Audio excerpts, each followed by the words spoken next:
Saludos cordiales. A continuación vamos a determinar la fuerza eléctrica total que la carga 1 y la carga 3 ejercen sobre la carga 2. Podemos determinar primero por separado cuál es la fuerza eléctrica que la carga 1 ejerce sobre la carga 2 y la que la carga 3 ejerce sobre la carga 2 y luego entonces sumarla de manera vectorial. Por ejemplo, vamos a empezar primero determinando la fuerza eléctrica que la carga 1 ejerce sobre la carga 2. Por la ley de Coulomb podemos determinar la magnitud de esa fuerza de la carga 1 sobre la carga 2 como el producto de la constante de Coulomb por la magnitud de nuestras dos cargas entre la distancia, que la representaremos con la letra R, el subíndice entre nuestras dos cargas, al cuadrado, ¿sí? Entonces, por ejemplo, vamos a sustituir. Acá tendremos que esta constante K equivale a 9 por 10 a la 9, la unidad de Newton, metro cuadrado sobre Coulomb al cuadrado. Mientras que la carga 1, que tenemos que es menos 2 nanocoulomb, vamos a sustituirle ese prefijo nano por su valor numérico, que es 10 elevado a menos 9, para que nos quede en la unidad de Coulomb. De igual manera, la carga 2, que es 4 nanocoulomb, vamos a escribirla como 4 por 10 elevado a menos 9 coulomb, ¿sí? Entre la distancia que separa ambas cargas. Pero ¿qué sucede? Que lo que nos interesa es la distancia que separa ambas cargas, es decir, es la distancia entre una línea que uniría nuestras dos cargas de interés. Por ejemplo, vamos a representarlo acá de esta manera, ¿sí? Porque sería la longitud entre una línea que separa nuestras dos cargas. Entonces, como vemos acá, esta longitud correspondería a la hipotenusa de un triángulo rectángulo que vemos que aquí se ha formado, ¿sí? Entonces, recordemos que la hipotenusa de un triángulo rectángulo va a corresponder a la raíz de la sumatoria de cada uno de sus catetos al cuadrado, ¿de acuerdo? Entonces, por ejemplo, pues tendremos que va a ser la raíz del cateto opuesto, que corresponde a 0.4 metros, más el cateto adyacente, que corresponde a 0.3 metros al cuadrado. Y esto nos da como resultado un valor de 0.5 metros, ¿de acuerdo? Y acá esta hipotenusa ya sabemos que corresponde a una longitud de 0.5 metros. De manera equivalente, pues podemos también establecer que acá esta hipotenusa, que sería la longitud de la línea que une la carga 2 con la carga 3, pues también sería 0.5 metros, porque vemos que también pues tiene como adyacente 0.3 metros y como cateto opuesto 0.4 metros. Entonces ya podemos sustituir acá la distancia de la carga 1 y 2 como 0.5 metros al cuadrado. Entonces, como resultado vamos a tener que la magnitud de la fuerza eléctrica que la carga 1 ejerce sobre nuestra carga 2 corresponde a un resultado de 2.88 por 10 elevado a menos 7 newton. ¿Sí? Por ahora ese es el resultado. Ya tenemos la magnitud de la fuerza eléctrica que la carga 1 ejerce a la carga 2, pero sucede que la fuerza es un vector. Entonces, por ahora solamente tenemos el valor numérico positivo. Vamos ahora a analizar cuál debería ser el sentido y la dirección de esa fuerza, ¿sí? Entonces, para esto, pues tenemos que considerar los signos de nuestras cargas. La carga 1 negativa y la carga 2 es positiva. Entonces, cuando los signos de nuestras cargas son distintos, pues tienden a ejercerse una fuerza eléctrica de atracción, ¿sí? Entonces, como efecto de la carga 1 acá negativa, pues nuestra carga 2, que es la que está recibiendo esa fuerza, va a sentirse atraída hacia la carga 1. Es decir, que esa fuerza va a corresponder a esta flecha, ¿sí? Dirigida hacia la carga 1, ¿de acuerdo? Porque esta carga 1 pues tiende a atraer a nuestra carga 2.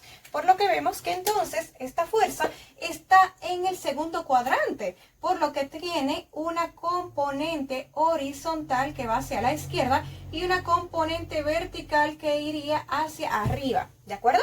Eso quiere decir que por lo tanto, pues la fuerza eléctrica que la carga 1 ejerce a la carga 2 va a tener tanto una componente en el eje horizontal como una en el eje vertical, ¿sí?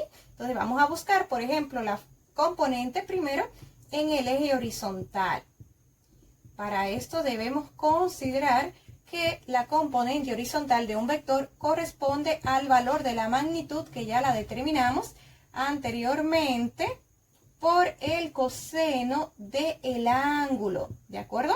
Por ejemplo, acá vamos a considerar el ángulo formado entre acá el cateto adyacente y nuestra hipotenusa, ¿sí? Entonces, recordemos que ¿a qué corresponde el coseno del ángulo? El coseno de un ángulo corresponde al cateto adyacente entre nuestra hipotenusa, ¿sí? Bien, entonces vamos a sustituir. Por ejemplo, la magnitud de la fuerza 1 sobre la carga 2 es de 2.88 por 10 elevado a menos 7 newton. Mientras que el coseno del ángulo corresponde al cateto adyacente sobre la hipotenusa. Y vemos que este es nuestro ángulo y el lado opuesto sería este de 0.4 metros. Entonces el lado adyacente corresponde a 0.3 metros entre la hipotenusa que corresponde a 0.5 metros. ¿De acuerdo?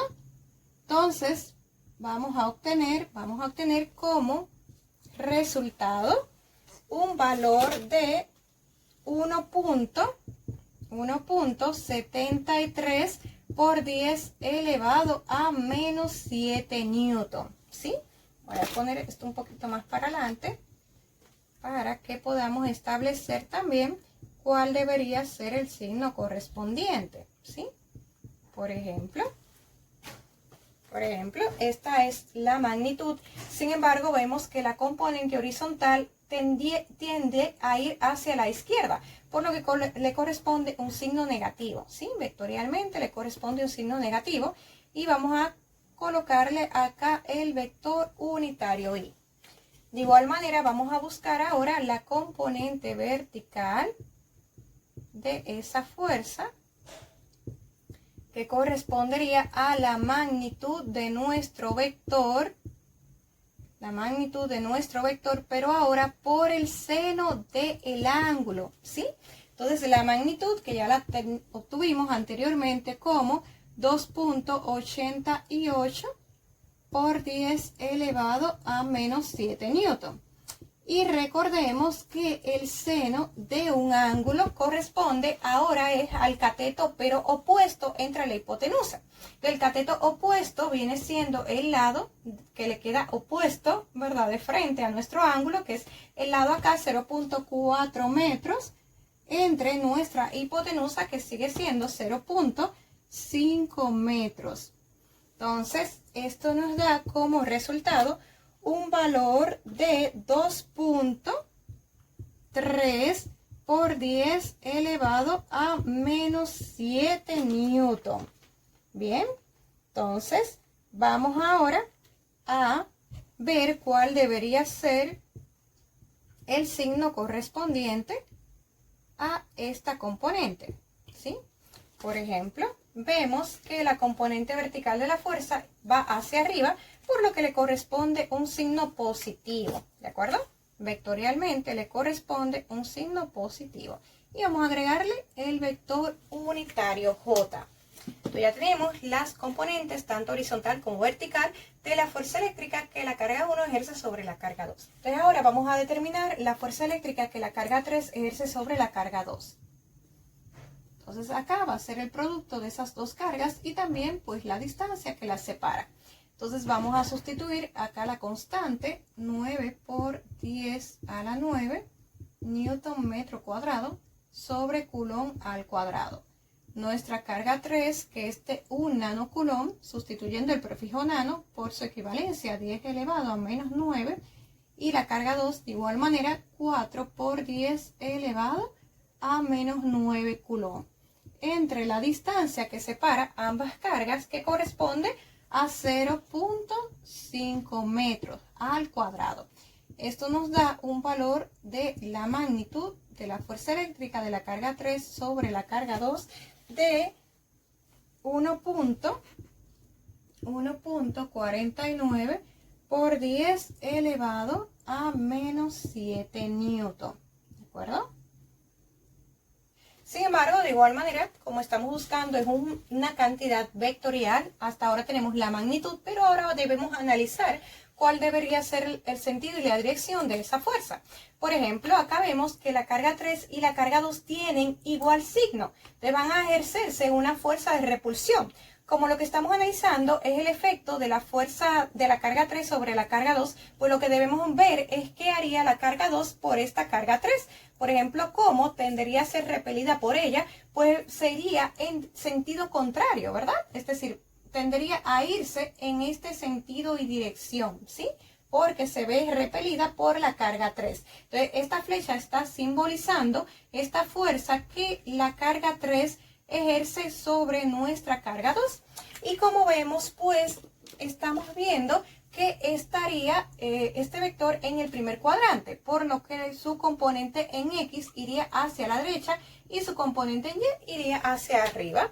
¿Sí? Entonces tenemos que buscar tanto la componente horizontal como la componente vertical de esta fuerza. Pero ya tenemos la magnitud. Entonces recordemos que de igual manera, pues la componente horizontal va a corresponder a la magnitud de nuestro vector, que ya la tenemos como 1.49 por 10 elevado a menos 7 newton por el coseno del ángulo, que ya sabemos que corresponde al cateto adyacente entre la hipotenusa.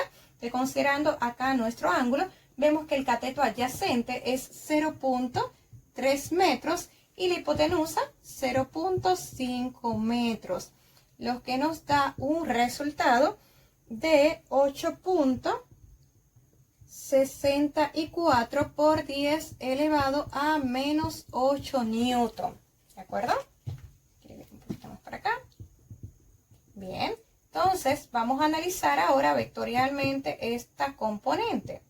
Por ejemplo, estamos viendo que la componente en X para esta fuerza iría hacia la derecha, por lo que le corresponde un valor positivo. ¿Sí? Vectorialmente, tenemos acá también el signo de nuestra respuesta en ese eje horizontal y vamos a ponerle el vector unitario ahí. De igual manera, vamos entonces a buscar su componente en el eje vertical, por lo que tenemos que va a ser el producto de la magnitud obtenida 1.49 por 10 elevado a menos 7 newton por el seno del ángulo, que ya sabemos que corresponde al cateto opuesto al ángulo, el que le queda opuesto de frente es 0.4 metros, entre la hipotenusa que es 0.5 metros, lo que nos da un resultado de 1.15 por 10 elevado a menos 7 newton. Entonces vamos ahora a analizar este resultado vectorialmente. Por ejemplo, estamos viendo que la componente vertical de esta fuerza es hacia arriba, por lo que también le corresponde un signo positivo en el eje vertical vector unitario J, ¿sí?